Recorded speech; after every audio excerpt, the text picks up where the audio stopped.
Eric Schwartz is the president of Refugees International. He joins us via Skype from Washington, D.C. Thanks for being with us. First, I just want to ask you about the comments from the UN Secretary-General today and the statement from the UN Security Council. I know your organisation was calling last week for the UN to do and say more. Are you satisfied with what you've heard today? Well, I'm satisfied to a great extent with what the Secretary General said, but no, how can you be satisfied with what the Security Council said? We are dealing with ethnic cleansing and crimes against humanity of historic proportions, and there needs to be enormous outrage in the international community. The numbers are staggering. The actions of the military and the government of Myanmar it's difficult to come up with adjectives to describe what's happening. And so statements that, talk about, beware of statements that talk about complexities and the need to temper your outrage. How well did that do in Rwanda in 1994? I mean, the situation... But aside from the needing to express outrage, what sort of specific steps do you want the international community to take on the ground to make a difference? Well, first of all, I think there needs to be more expressions of outrage, because I believe that governments, the government of Myanmar and the military in Myanmar, is susceptible, as are all governments, to shaming.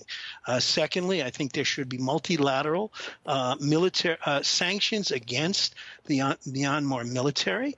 I believe the Secretary General and other senior UN officials, and in my country, U.S. officials, should travel to the region and to make their deep concerns known. There are many different ways. The governments of the world and the international community, there are many means they have at their disposal to bring pressure to bear on the government that has not yet been done. And for skeptics, I would say that the expressions of concern from governments in the region and beyond, I think, create opportunities for influence that are real. So I think much more needs to be done. And on the ground, we've had this enormous humanitarian crisis. So Bangladesh has received an awful lot of people, but the response is difficult for them, isn't it? And there are certain restrictions on humanitarian organisations. What would you like the Bangladeshi government to do to try and improve the situation for those who arrived there?